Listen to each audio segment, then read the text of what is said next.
All right, so here's a question for you. Every single time you sit down to draw, do you have a million expectations in your head? Because honestly, I feel like that is my constant experience. And when I talk to my artist friends, we really get into the topic, I feel like this is something that comes up all the time. Like, man, there is so much pressure. There is so much and so much sense of, wow, when I'm making something, this has got to be like good.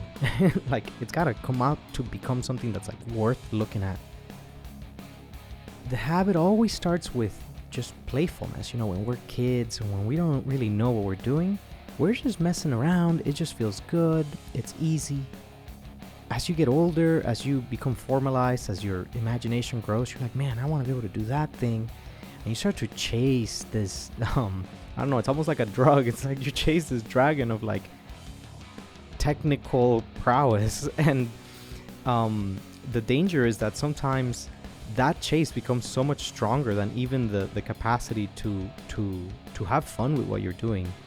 It's like, man, a lot of days it's just studies, for sure. You're just studying, you're trying to understand anatomy, you're trying to do figure, whatever it is. But some days, I need to make something that feels good to me, man. I need to make something that's like motivating me, like from the inside, that like just excites me. I did some thinking as I was working on this painting, and I realized even the subject matter, like the choice of thing that you allow yourself to draw, says a lot about your inner relationship with your art.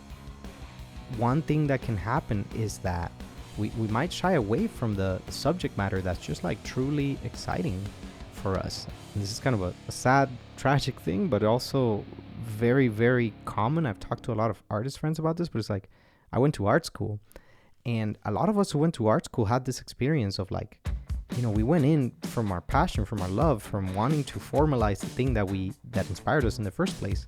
One of the things you encounter in art school is teachers, people who want to then tell you how to do this thing, which is part of their job. But oftentimes, without realizing it, they might be derisive of the very things that you love. And pretty quickly, you start to get the idea of like, oh, maybe it's cheesy, maybe it's stupid, maybe I shouldn't be doing this kind of art because, now I'm paying all this money to go to art school or whatever, and I should be pursuing more serious applications of my art or whatever it is, I get that the world has probably changed somewhat in this regard, but honestly, it wasn't that long ago that I was in art school in college. That was only like 10 years ago. And back then, my school literally had a explicit policy that you could not have anime in your work, which is just ridiculous. Like, I can't, thinking back on that, it's almost hilarious to me. It's like, it's so backwards. And so I just wanted to share that because I think it's such an important realization to recognize that even the subject matter, what are you choosing to allow yourself to do, can have a lot to do with how you feel about art and your art in general. I feel like the very first thing that you need to be able to do is fuck expectations, throw away all the need for this to be any good or need to appeal to anyone, and just make something that like speaks to your heart and like excites you. I mean, the best art I've ever interacted with has always offered me that. So anyway, if you are feeling creatively blocked, which happens to all of us all the time, maybe today's practice is just finding something you really love, connecting with it, and just going for it. Who gives a fuck if anybody is gonna like it? Just make it for you, It's that simple. This drawing, when I started it, it was such a frustrating process. You can probably tell from watching me draw it. I drew the same lines like hundreds of times, like over and over and over. This wasn't like a drawing that came from like easefulness and mastery and like, oh my god, from all my academic studies.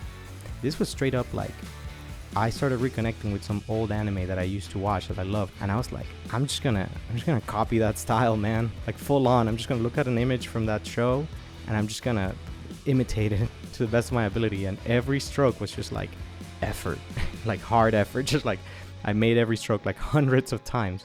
So like, looking at it, it feels like it should have been frustrating and like painful. I mean, it's probably even frustrating to watch on some level. But honestly, I was having so much fun. I was vibing so hard because I was like listening to music from the shows and just like having my experience and feeling like a kid again and throwing away all all the academic BS in my head and just going for it. And not even gonna lie, this outcome that came out, like, I'm honestly super proud of it. This is like, when I look at this drawing, I'm like, I don't care what anybody else thinks. I think this came out pretty sick. Like, I'm pretty excited about it. So I don't know. That's my message for you today. If you're trapped, if you're feeling that pressure, if you're a recovering art school student, just go make something you love. Do it for you. Who cares about the external validation? I feel like that's the game we're really playing. How can we figure out how to get into a balance with that and get back to the thing that you love? Anyway, if that's helpful to you, I hope you get something out of that. If not, I made this with no expectations, so I'll see you on the next one. Ciao.